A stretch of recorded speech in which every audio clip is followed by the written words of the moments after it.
All right. Oh, I just took it away. All right. I should have found this before. Good evening. My name is Jarrin Jackson. And I'm trying to find the place where I need to go. There we go. Okay.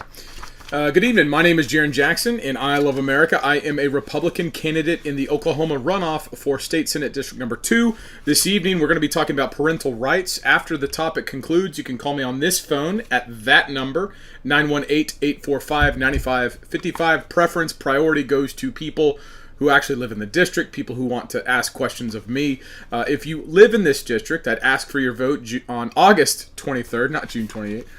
On August 28th or August 23rd, and if you would please share this around, let people know that this is what's going on. I don't know of any other person who's ever run for office who's made himself publicly available for any topic after talking about the topic at hand, which tonight is going to be parental rights.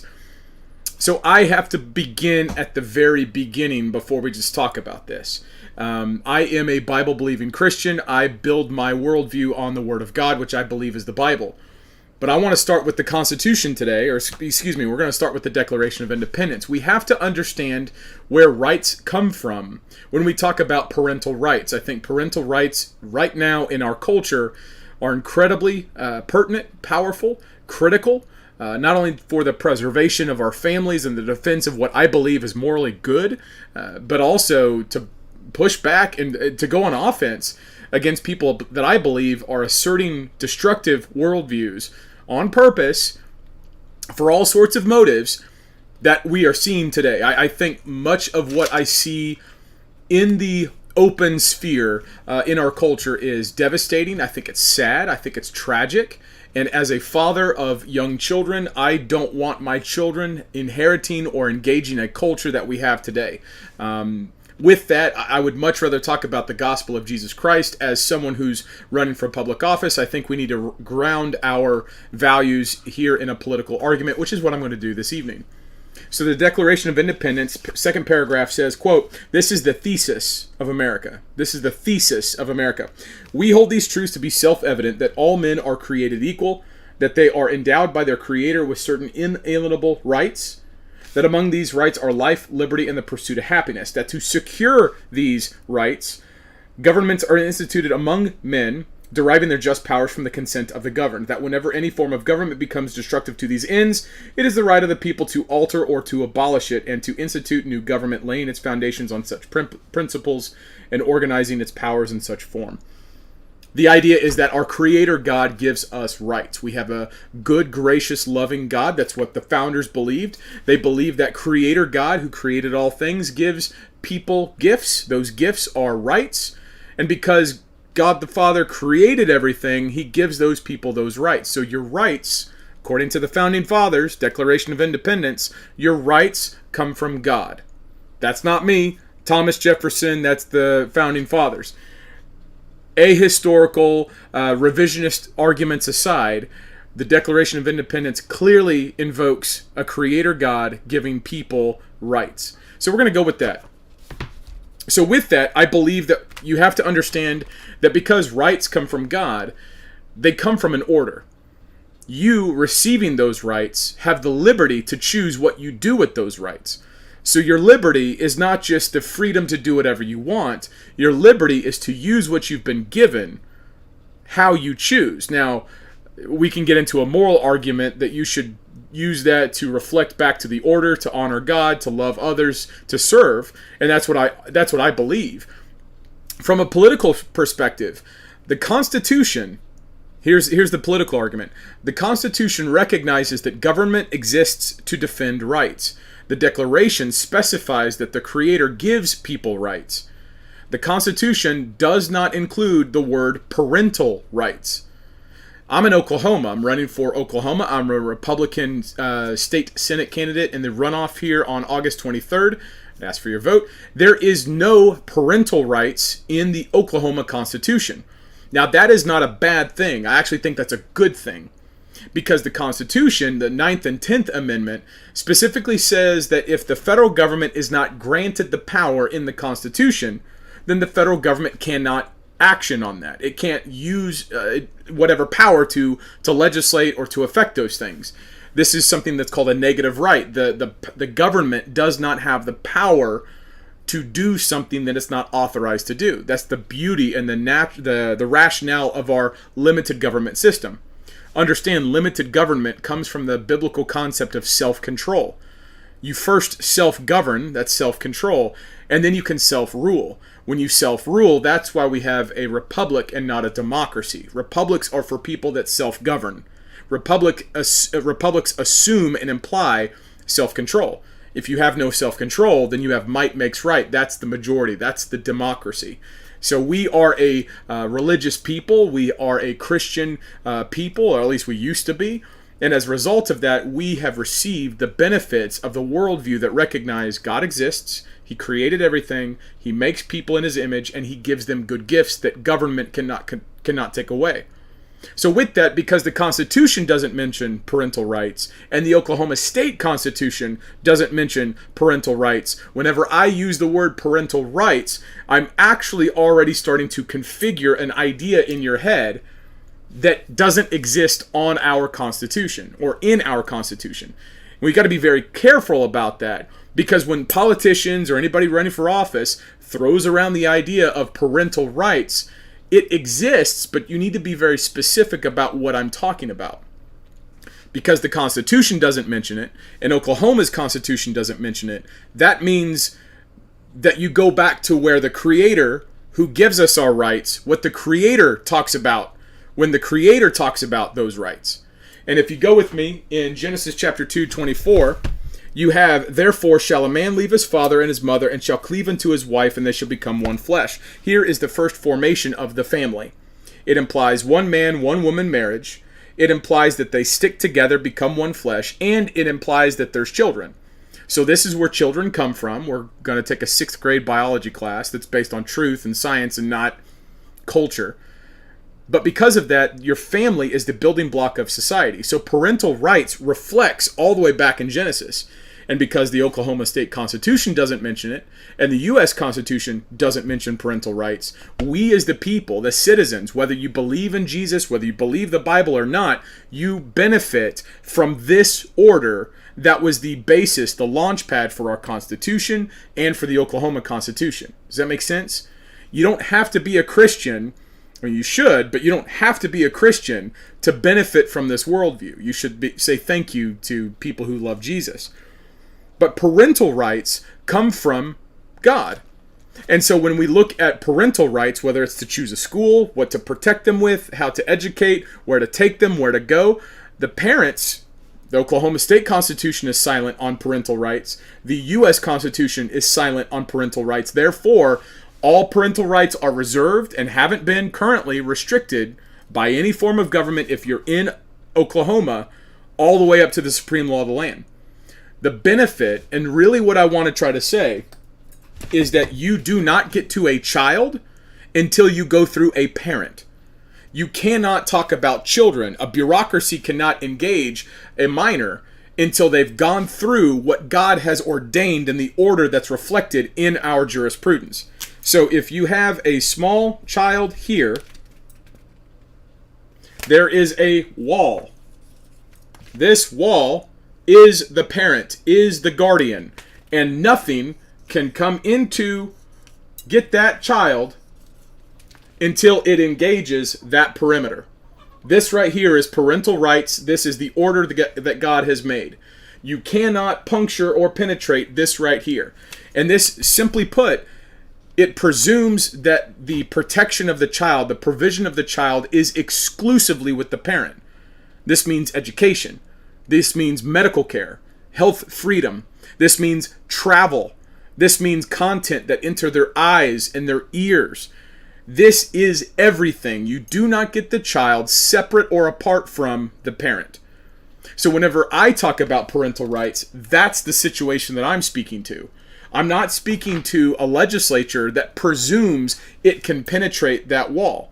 I'm not speaking to a constitution or a Supreme Court that has any precedent that can actually go through that. There might be case law There might be something in the statutes, but there's nothing written in the Constitution that precludes or curtails the parental rights. Here's the kicker. If there is any statute, any bureaucracy, any regulation that curtails parental rights, that engages your children, or if you're a guardian and you're protecting a kid, a guardian, a grandparent, or whatnot, if there's some institution, bureaucracy, media, if there's anything that engages a child and bypasses or undermines what the parent does, I believe that's unconstitutional. Because those rights haven't been specified, they haven't been reclaimed by government, and if they're legislated on, that's to take away and at the direct expense of the parental rights as we understand, or I understand, as the order of the 9th and 10th Amendment.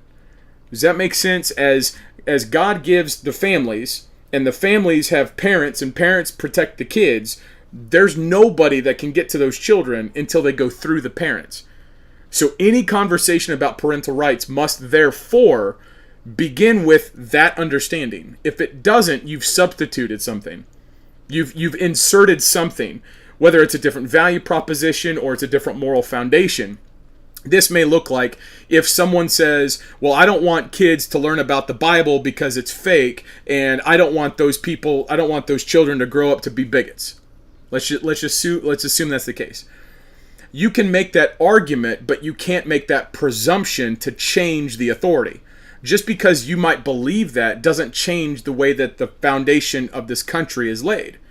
You can complain about the house, but you ain't going to move the foundation because you complain about it.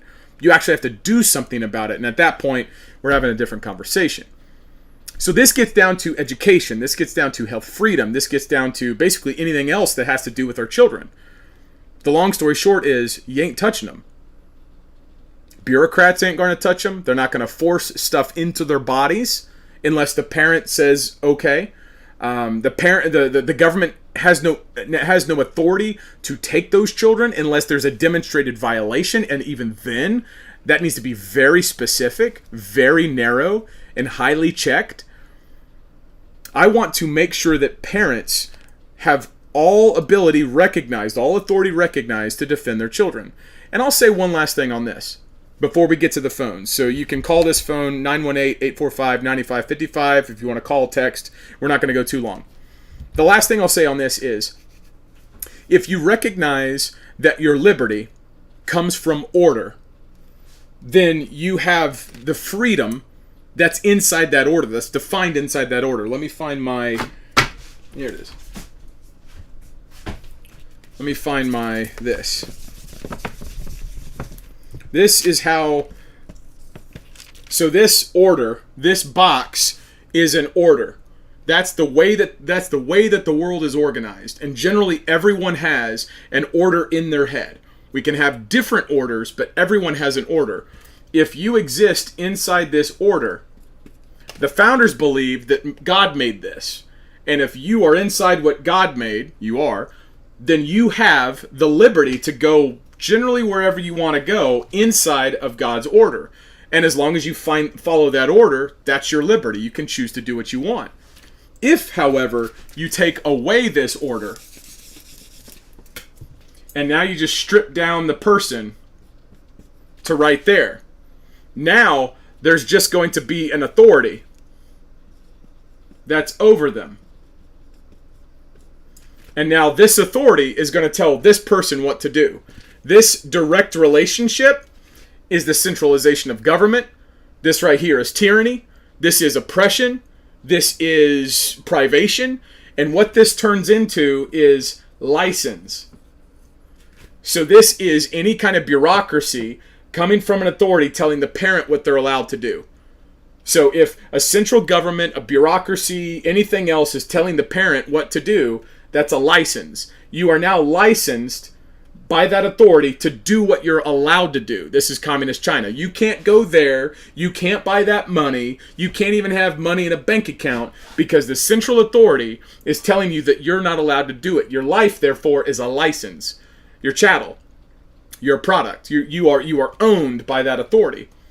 The contrast, as I just said, is, so we'll do that over here. where it goes directly down to the person. And this is called license. This is also called tyranny. License and tyranny. And then you have over here an order that functions as offense. And as long as you stay in that order, you're allowed to have liberty inside that order. This is centralization of government. This is not our constitutional system. This is not the way that America is designed. This is not what the Bible teaches. This is a sinful existence. This is tyranny. This is oppression. This is communist China. This right here is freedom. This is self-rule. This is self-government. This is self-control. This is your rights are given to you by God that reflects an order that implies freedom. That is generally how to understand the dynamic between and the relation amongst powers and rights given from God and an order that reflects the freedom to operate therein versus I'm now given permission by the central authority to do thus and such. So I've got 918-845-9555, 918-845-9555. You want to call or text in, we can. Until that, I'm going to give it a couple 30 seconds. But I think the idea that I want to get across is people need to go back to understanding where their rights come from and what their rights are. When people talk about parental rights, they're creating a category of rights that once you draw attention to it, you imbue it and you tempt this right here. You tempt this. So this is just your rights. God gives us our rights to parent our kids. There's no other order where someone else who's not the parent has authority over the kid. So if you assume that the government, the bureaucracy, the healthcare system, the education, the school system, if you assume any authority is directly licensing or telling you what you can do with your kid, that's an authoritarian system. That's China. That's evil. I reject this completely. This is what we want. We want self-rule. We want self-government. We want self-discipline. We want a republic. Article 4, Section 4 of the Constitution says the federal government has to guarantee that all states have a republican form of government. That's generally how it works. With that, I have no calls, so that's fine. Lord willing, we'll be back tomorrow. My name is Jarrin Jackson. If you want to find more out about me, it's Team Oklahoma. Not Team Oklahoma, that's the website. That's the email. My website is jacksonoklahoma.com, jacksonoklahoma.com. This phone is on me generally all the time. 918-845-9555. You want to call or text, especially if you are a voter in the area. Give me a call. My name is Jarrin Jackson. I'm running for office, state senate as a Republican, an America First Republican. The vote is on August 23rd. Ask for your vote. You can check out more information at jacksonoklahoma.com. Lord willing, we'll be back here tomorrow, 7 o'clock p.m. Central Time. Tell your friends, tell your family. Appreciate you. God bless you. Have a good night.